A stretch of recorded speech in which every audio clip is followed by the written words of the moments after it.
Have you ever noticed that when pressure enters the room, people become more of who they already are? Some people become calm. Some people become controlling. Some become angry. Some become helpful. Some freeze. Some lead. And here's what's fascinating. Most people don't notice these patterns, but once you see them, you can't unsee them. One of the most powerful things I teach my consulting clients is this. Study pressure situations. Watch people when pressure enters the room. Watch a sporting event. Watch a business meeting. Watch a family gathering. Watch an airport when flights get delayed. Watch what happens when a project goes sideways. Watch what happens when a leader receives bad news. Watch what happens when uncertainty shows up. Because pressure reveals patterns. Imagine you're sitting in an office building. Suddenly, the fire alarm goes off. Nobody expected it. Nobody planned for it. Pressure enters the system. Now watch. One person freezes. Another starts panicking. Someone starts becoming irritated. Someone starts blaming. Someone starts giving orders. Someone quietly starts helping people. Someone becomes the calmest person in the room. Now ask yourself this question. Who do people naturally follow? Not who has the title, not who has the authority, not who sits in the biggest office. Who do people naturally follow?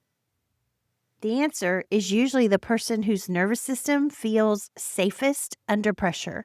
And that's exactly what we're talking about in today's episode. Welcome to the Kathie Owen Perspective podcast. My name is Kathie Owen. I'm a speaker, consultant, and the author of Human Patterns Under Pressure.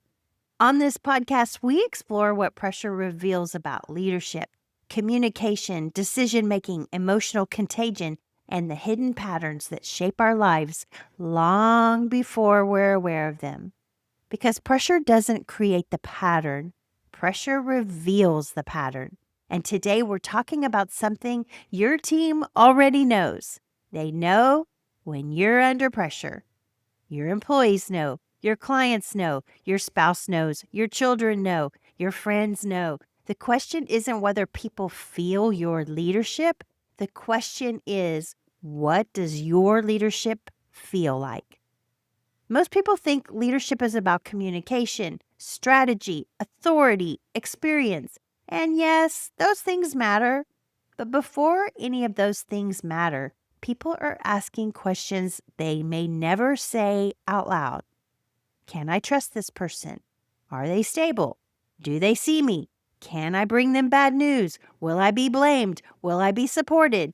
Humans are constantly reading nervous systems. We feel tension before a word is spoken.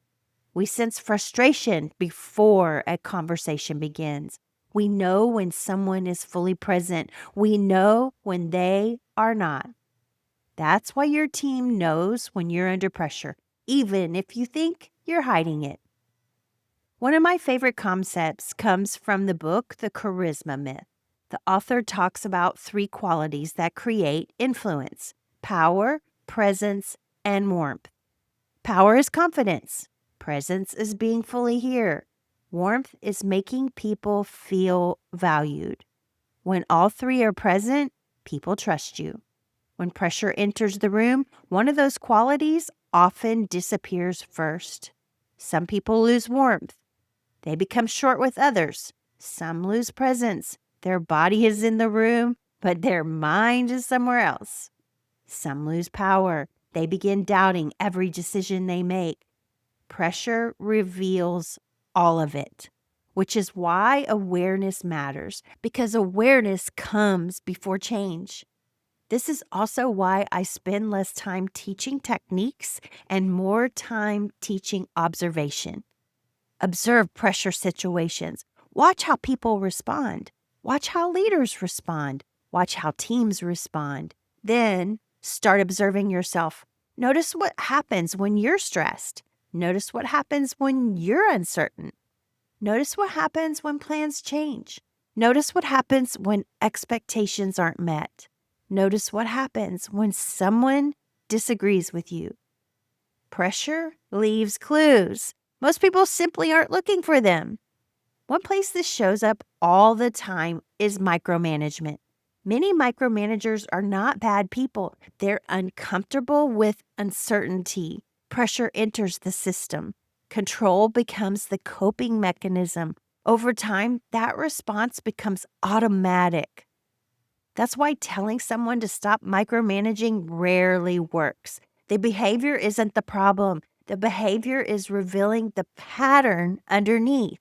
Awareness comes first, then understanding, then change. And this matters more than most leaders realize. Imagine a CEO walking through the office. They see Linda. Good morning, Linda. How was your drive in today? Simple question, but it communicates something powerful. I see you. You matter. Then the same CEO sees Mike later.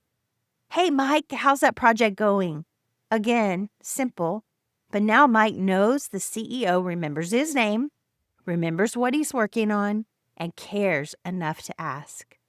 These moments seem small, but trust is built in small moments, and trust changes everything. If Linda has a difficult customer later that day, later that week, she's likely to represent the company differently because she feels connected to it. If Mike encounters a problem next week, he's likely to bring it forward because he trusts leadership. This isn't just about being nice either. This is about communication. It's about trust. It's about culture. It is about enterprise value. Organizations become stronger when information moves freely.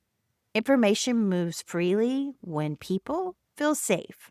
And people feel safe when leaders create trust. One conversation at a time, one interaction at a time, one nervous system at a time. So here's the question I want to leave you with today. What does pressure reveal in you? Because pressure doesn't create the pattern. Pressure reveals the pattern. And once you see the pattern, you can begin to change it.